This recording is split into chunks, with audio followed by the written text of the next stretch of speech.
Eräänä päivänä, ihan 1-2, Äärijylän rinnasta kuului riks ja raks, kun aukesi vanha ruosteinen lukko, ja niin oli Yrjö ihan uudesti syntynyt ukko.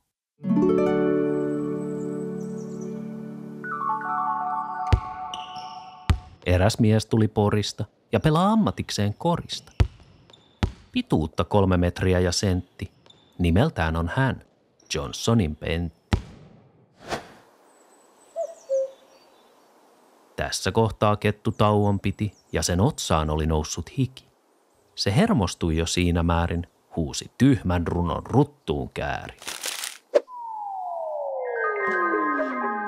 Näin me mennään päivään uuteen, pikkuastronautit matkalla tulevaisuuteen.